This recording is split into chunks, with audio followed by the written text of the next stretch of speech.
Notre Dame just added another big piece to one of the best recruiting classes in the entire country.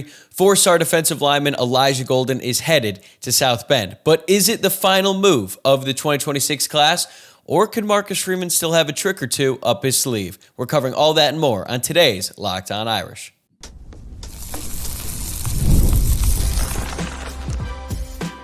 You are Locked On Irish, your daily podcast on the Notre Dame Fighting Irish.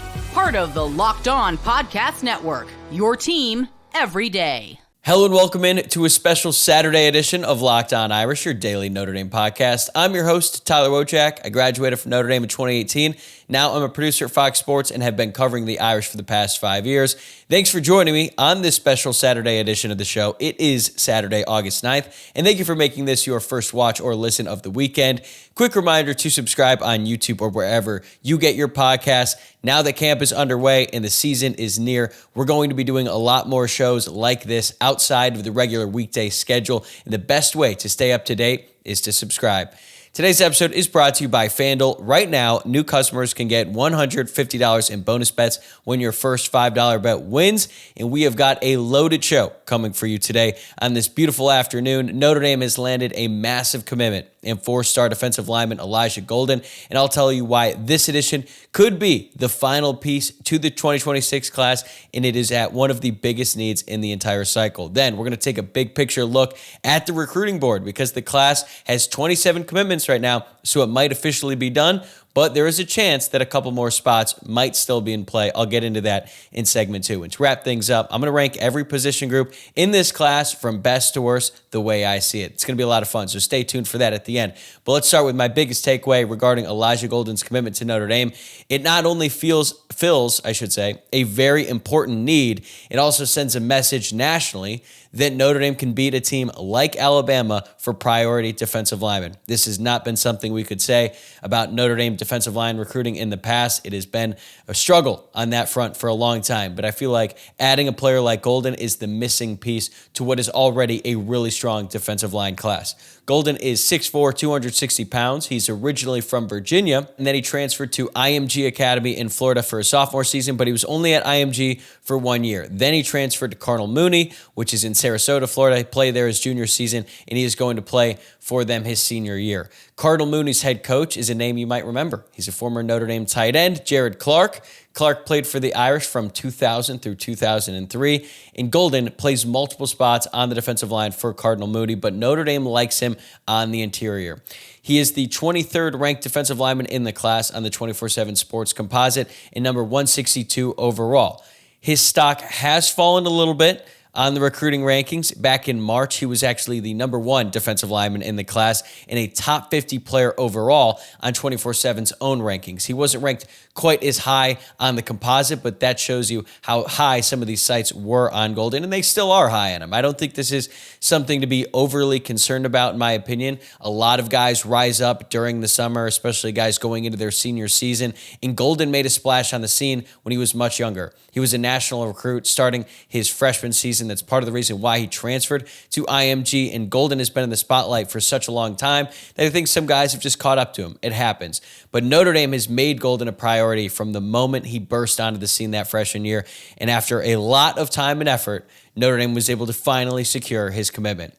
Golden picked Notre Dame over Alabama, Oklahoma, and Virginia Tech. He was actually scheduled to announce his decision 2 weeks ago on July 26th, but decided to push it back 2 weeks. Some people thought it was because he was reconsidering, but my understanding is that it had to do with a personal matter. That's it. Alabama and Oklahoma did make a late push, but it was not enough. Golden was going to commit to Notre Dame, and this was after a lot of time and decision on his end. Like, he certainly made the rounds. He visited a bunch of different schools, took official visits to Virginia Tech, Oklahoma, Alabama, and capped it off with a visit to Notre Dame. Started at the end of May, and it went through June.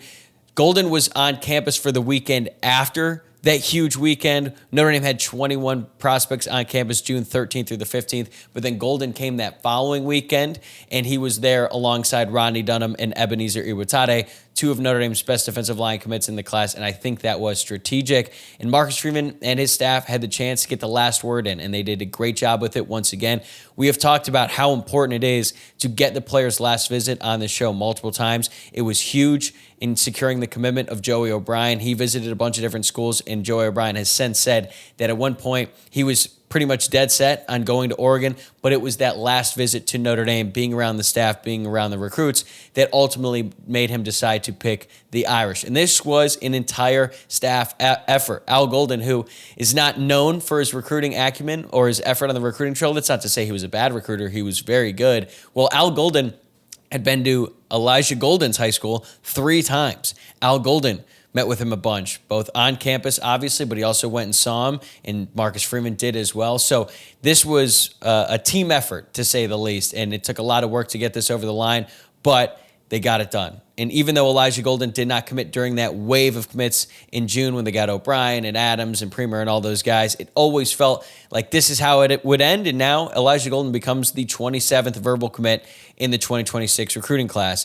During his junior season, he racked up 61 tackles, 29 tackles for loss, and 10 sacks, and he is relentless. He does not give up on plays and has the athletic ability to chase guys down beyond the line of scrimmage. He has the size and the ability to really shine at camp settings, and that's a big reason why his profile skyrocketed so early on in his career. He was such a big body and he could move, so he's going around to these different camps, and then all the top schools in the country started to offer him. He's got great work ethic as well, and he is committed to getting the most out of his football career. He transferred to Florida after his freshman season for the uptick in competition, and he even started wrestling for his high school last year to improve as a football player. Pete Sampson of The Athletic did a great write-up on that, and Golden has worked on his conditioning and his technique by applying the fundamentals of wrestling, like hand placement, for example, and just close combat, and applying that to football. He's just one of those players who their ceiling is so extremely high if they can put it all together.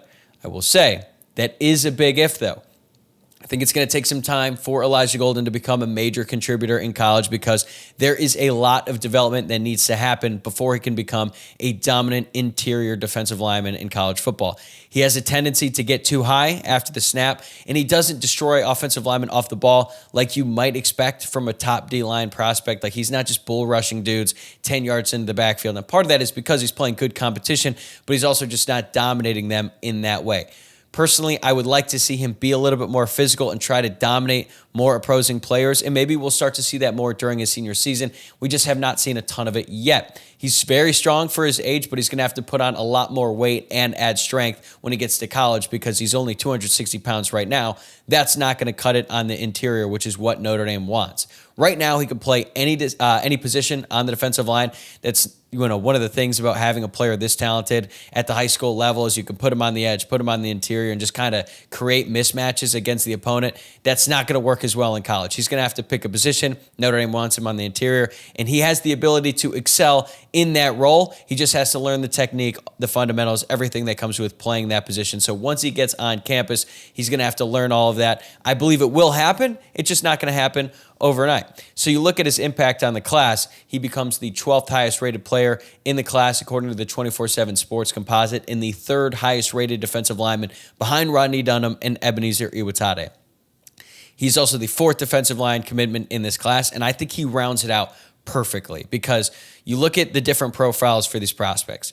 Rodney Dunham is like a traditional strong side end, and Ebenezer Iwatade is a true Viper. And I know that under Chris Ash, they're kind of going away from the Viper strong side end assignments in the past, but still you have different players with 2 very good skill sets that just sort of balance out and they sort of play off one another. And I think that's exactly what you have on the edges, but also in the interior as well, because Tiki Hola is a big body. He can play the 3 technique, which is where Gabriel Rubio and Jason Onye currently play. And then Golden can come in, become that nose tackle like a Howard Cross, like a Donovan Heinisch, who might not be the biggest guy in the world. They might not be pushing 320 pounds, but they're very quick, they're very mobile, and they can get in the backfield with their speed and quickness. Defensive line as a whole was a massive need going into this recruiting class. It's a massive need going into every recruiting class for every top program in college football because you have to have a great defensive line to succeed at the highest level. It has not been a strength for Notre Dame in the past, but now the Irish have 4 really talented prospects on the D-line who can become game wreckers at the next level. Like the fact that Tiki Hola is the lowest rated D-line commit and he's a 4-star who is ranked number 368 nationally is super impressive. You look at last year, Tiki Hola would have been the second highest rated defensive lineman in Notre Dame's class, only behind Christopher Burgess Jr. So the best teams at football at all levels have great defensive lines, and with Golden's commitment, now Notre Dame has a great defensive line class that sets him up extremely well for the future. So with Golden in the fold, the Irish have 27 total commits. That's a lot. But are they officially done with the class of 2026? Let's go position by position to find out right after this.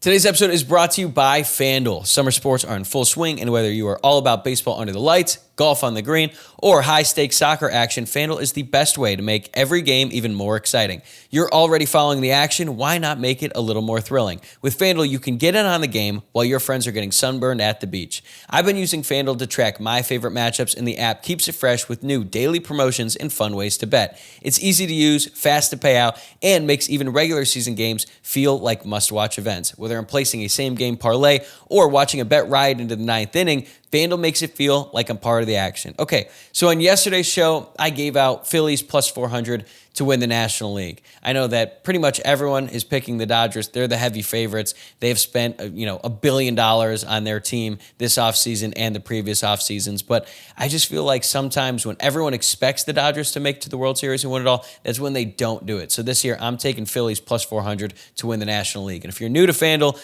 new customers can bet just $5 and get $150 in bonus bets if your first bet wins. Open the FanDuel app today or visit FanDuel.com/lockedon to get started. So normally when I do these commitment reaction episodes, I always go into the second segment with who could be next, right?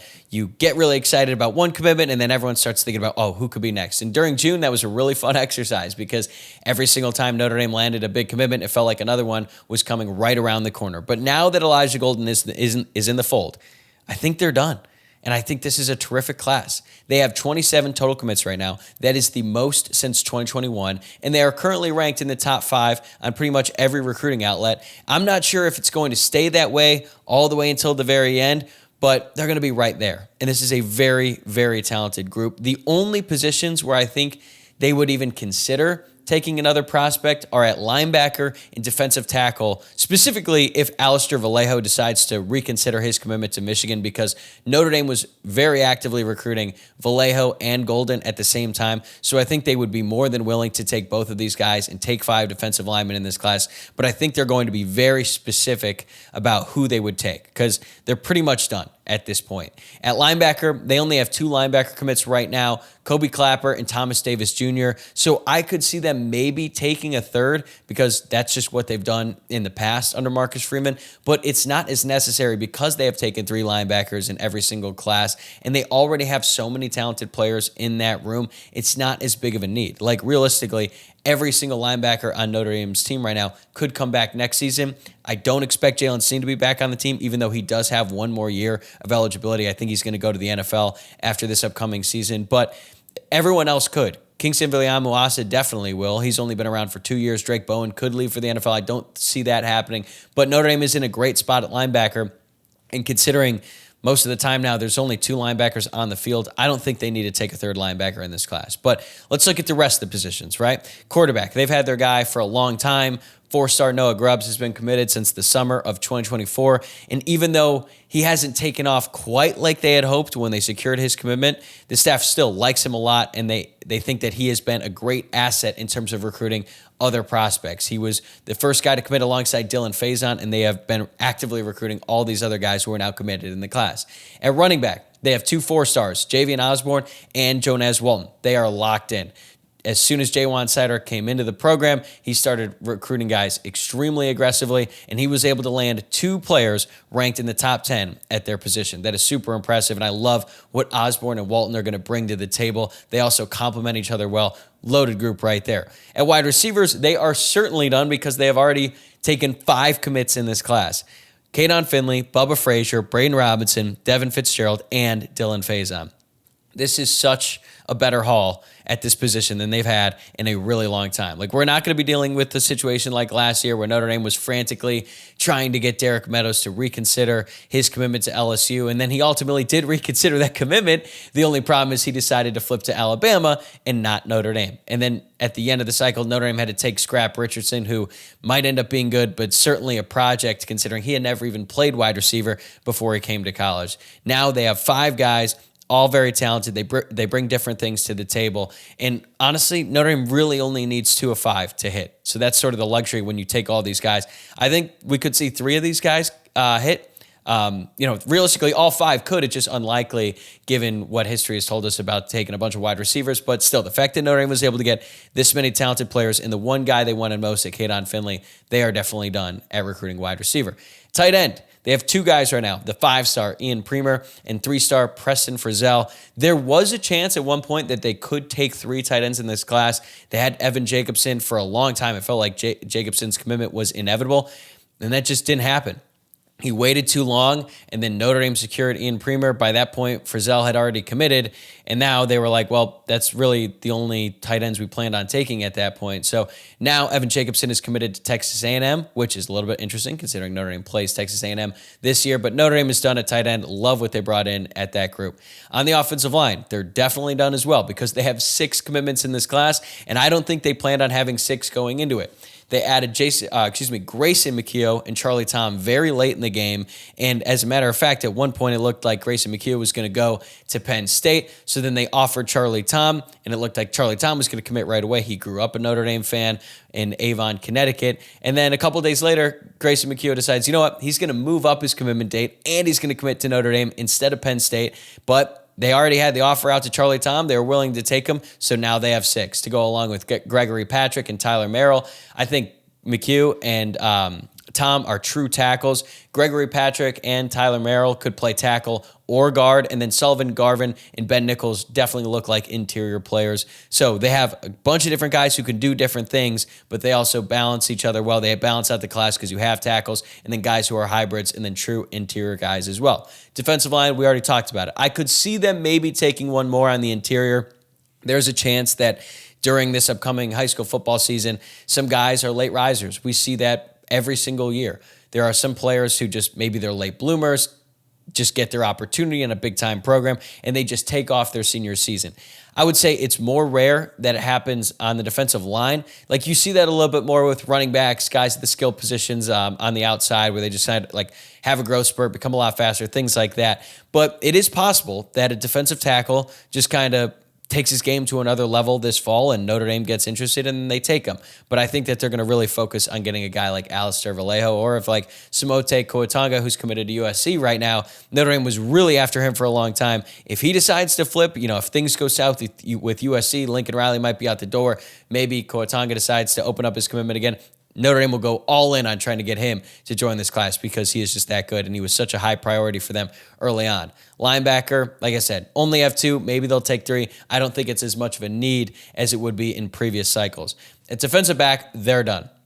Much like the defensive line class, this is an extremely well-rounded group. They have 2 true cornerbacks in Corey Adams and Chasten Smith. They also have 2 safeties in Joey O'Brien and Aiden Pouncey. And then Nick Reddish, the 5th and final defensive back commit in this class, he can play nickel. I believe this is the strength of the entire class. I'll talk more about that in segment 3, but this is a loaded group. They definitely do not need to add more. Also, they added a bunch of guys last year who are very talented, like Dallas Golden, like Mark Zachary, like Jadon Blair. So they are in such great shape in that room. So when you look at what this coaching staff has been able to accomplish, it is so impressive, and it sets them up well in future classes because now they can spend all of their time recruiting the guys who are currently committed so that they can retain them, which is easier than trying to go out and get a guy who is not committed, but it is still very important. When you attract this level of talent, there's going to be all kinds of other programs who are going to continue to try and recruit these guys, even though they're committed to Notre Dame. But now the coaching staff can make them a priority throughout the fall, and they're not going to have to worry about trying to get other guys to join this class late. They can spend all of their time on the guys who are currently committed, and they can start to really dive into the class of 2027. The cycle really kind of kicks off with Pot of Gold Day every year, which is on St. Patrick's Day, but now it's going to ramp up even more now that they have a very clear picture of who they're bringing in the class of 2026, and they only have 3 commitments right now in 2027. Really 2 scholarship players that you can expect to contribute a lot. Quarterback Teddy Gerard and linebacker Ellis McGaskin. They also have long snapper Sean Kraft, who is the best long snapper in the country, so definitely a welcome addition to the class, but they have a long way to go in that cycle. They got the biggest piece out of the way already in getting the quarterback, Teddy Gerard, which was huge, and I honestly did not think that would be the case given how slow they were to offer quarterbacks in this class. But now they can evaluate the junior class, figure out what they like most, or who they like most, I should say, and go all in on them. It's kind of crazy if you think about it, that Notre Dame is basically already done with this recruiting class before they even play their senior year of high school, but that is just how recruiting works these days. Guys get recruited very early on in their high school careers, and there's just not as many opportunities for those late bloomers that I was talking about, at least not at the top programs in college football. Overall, credit to Marcus Freeman and his staff for the way that they finished. Things were not looking that great way back in February. It was very slow on the recruiting trail, really picked up during the spring, and then during that stretch from June and now all the way into August 8th with Elijah Golden being that final piece, this has just been one of the best recruiting stretches Notre Dame has ever had. They hosted 21 prospects on campus for the June 13th through 15th weekend, 9 of which were uncommitted at the time. 8 have since committed. The only one who didn't was Evan Jacobson. Ian Premer came in during the middle of that week. They got him, and then that following weekend on June 20th, they had 6 players visit and 2 uncommitted guys, one of which was Elijah Golden, the other was Charlie Tom, and they got both of them to commit. So just an unbelievable stretch to close out one of the best recruiting classes for Notre Dame in decades. All right, we've gone through the roster spots, and now it's time to have some fun. Let's rank every position group from best to worst in this class, and I'll admit, this was pretty tough considering just how many good players they have committed. That's coming up next.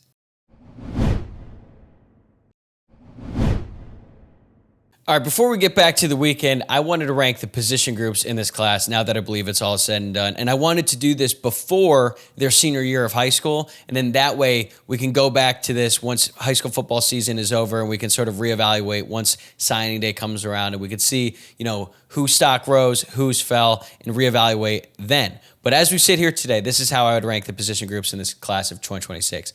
At number 1, I've got the defensive backs. Not really a surprise considering they have star power with Joey O'Brien, Kari Adams, and I believe Aiden Pouncey deserves to be included in that as well. And then they have 2 strong upside plays in Chasten Smith, Nick Reddish. They could develop into big-time impact players. The fact that Mike Mickens is now getting these 5-star high-end guys is just super exciting because look at what he's been able to do with a guy like Benjamin Morrison, who was not even a top 300 prospect. Leonard Moore wasn't even a top 150 player. Now he's getting O'Brien, Adams, who are both top 50, and then Pouncey, who's in the top 100 as well. It is a great mix of proven talent and developmental prospects. Just perfect balance in that group. That's why they're at number 1. And number 2, I've got defensive line. Now that Elijah Golden is in the fold, they have potential game wreckers in Ronnie Dunham and Ebenezer Iwatade on the edges and high upside interior additions like Elijah Golden and Tiki Hola. And number 3, I've got tight end, and I honestly thought about putting them higher because I think Ian Premer could be the best player in this entire class. Like, he's that good. He has unbelievable size, athleticism. His arms make him look like a pterodactyl. The comparisons to Brock Bowers, I think, are legit, and that's seems crazy to throw out there right now about a high school kid, but he is just that good. That's why he's a 5-star tight end. And then to complement him, you got Preston Frizzell, who's a very good pass catcher. I think it's just going to take a little bit more time for him, but these 2 pair perfectly with James Flanagan, who is currently a true freshman on this Notre Dame team, who is probably more of a blocking inline tight end. And then you add Premer and Frizzell, who are more pass catchers. Like, that is a great trio, and I believe James Flanagan is going to play right away. I did my most impactful freshman rankings earlier in the offseason, and I said that James Flanagan is going to be number 1. So I am betting big on James Flanagan. I'm betting big on the tight ends in this 2026 class as well. So I've got them at number 3. And number 4, I've got the running backs, which feels crazy, right? Because they have 2 top 10 running backs committed in this class. But if I wasn't so high on Premer, I would have running backs 3. I just think that the fact that Notre Dame is going to sign 2 top running backs and I have them 4th is a testament to the units in front of them. That is not meant to be a dig on the running backs at all. I've already talked about how high I am on Osborne and Walton. They could be an unbelievable 1-2 punch. There's just a lot of different groups to choose from here. At 5, I've got the 5 wide receivers Notre Dame has committed. Finally, Finally, a year where wide receiver is not last on this list. I've been doing this podcast for a few years now, and it feels like every single year when we do the position group rankings at the end of a recruiting cycle, wide receiver's always been last. But that is not the case this year. They are fifth. Caden Finley should be ranked higher in the recruiting sites, but I'm not even going to worry about that for this exercise. I think he's going to be a great wide receiver at Notre Dame. I expect him to compete for playing time right away. If they had another big body boundary wide receiver who was in that top 100 level, I think that I would have him higher. They have a bunch of smaller players who are very exciting, like Dylan Faison, Braden Robinson, and Bubba Frazier. And even though they have a big body wide receiver in Devin Fitzgerald, who is a great name, and I think he's going to be good in a few years, athletically, he just doesn't blow you away. Notre Dame needs more elite athletes at this position. And they've got some guys who are really fast, who can do some exciting things with the ball, but they needed a well-rounded boundary wide receiver like they have in Malachi Fields, who's a transfer. They just need to get them at the high school level. But I will say, in this recruiting class, there's not a surplus of great boundary wide receivers. I think that's also part of the reason why Notre Dame went all in on Derek Meadows last year. They just don't have that many players who are that size and can run like that. But I still have wide receivers at number 5. At number 6, I got the O-line, which feels a little bit low, I'll admit, especially considering they have 6 offensive linemen committed in this class. I just think it's a little top-heavy with Grayson McHugh and Tyler Merrill. I feel like there's a slight drop-off from those two to Gregory Patrick and Ben Nichols. They could end up being really good. I'm super high on Grayson McHugh as a future left tackle in college. And then Sullivan Garvin and Charlie Tom have great frames for their position. Could end up being good, but they are definitely developmental prospects. It's going to be a few years before we see them, especially Charlie Tom, because he hasn't even played offensive line in high school yet. He's a tight end for his high school in Connecticut. The good thing is Notre Dame is recruited so well on offensive line. They have time, and really they only need a few of these guys to hit anyway. All right, now we're getting into the last 2. And let me just preface this by saying, hey, someone had to come in last and second to last, okay? This is not meant to say that these position groups are weaknesses per se. It's just we're ranking them 1 through 8. Someone had to come at the bottom. So at 7, I've got linebacker. Thomas Davis Jr. could end up being really good. I think he is really good already. His dad is an NFL legend. I think his son, Thomas Davis Jr., is a really, really talented player. He has an extremely exciting future. He's probably not going to play right away considering how many good linebackers are in the room right now. But eventually, I do expect him to be a very good linebacker. Jacoby Clapper is more of a developmental guy. That's fine. Plays for really good high school. Go Bombers in Cincinnati. He's got time. And I think if they were to add one more really good player, I would move them up. Considering there's only 2 of them and only one that I feel super confident is going to be a hit, that is why I have them at number 7. At number 8, probably going to take some heat for this, but this is just how I see it. I've got quarterback. Again, someone had to be last, right? And my stance on Noah Grubbs has been made pretty clear at this point. You know, I don't want to beat a dead horse with this point, but he is the 19th ranked quarterback in this class. I don't think he's going to go that much higher. He did not qualify for the Elite 11, which is the 11 best quarterbacks in the country. They come together in Manhattan Beach, California, compete. Noah Grubbs did not even make the cut there. I know that recruiting rankings aren't everything. I'm not saying that they are. But a quarterback ranked that low rarely turns into a star. Ian Book was a 3-star. He ended up being the winningest quarterback of all time. So it's not impossible. I could end up being very wrong on Noah Grubbs. I just think it's unlikely that he's going to be a college football playoff caliber quarterback once he gets to college. He's got great size. I think he's pretty accurate, but there's a lot he needs to work on. And right now, I just have him, considering he's the only commit in this class at the position, I think that it's the worst position group in this class. I hope Noah Grubbs proves me wrong. I've been proven wrong before, and I'm sure it will happen again. But that is how I see it right now. I got defensive backs at 1, D-line 2, tight end 3, running back at 4, wide receiver at 5, offensive line 6, linebacker 7, and quarterback at 8. These guys haven't even played their senior seasons of high school football yet. We could see a lot of change in this list. I don't think guys are going to fall off, but I think maybe a guy like Noah Grubbs really takes off his senior year, and then we have to completely reevaluate this list come December. But that is going to do it for today's special edition of Locked On Irish. Thank you so much for making this your first watch or listen of the day on a Saturday. If you enjoyed today's episode, please subscribe on YouTube, like the video, leave a comment with your thoughts on Elijah Golden's commitment and how you would rank the 2026 position groups. If you're listening on Apple or Spotify or wherever else you might be listening to the podcast, be sure to follow, rate, and review the show as well. Really helps us out. We're going to be back on Tuesday with another episode since we released this one a couple days early. So enjoy your weekend, everybody, and I will see you on Tuesday.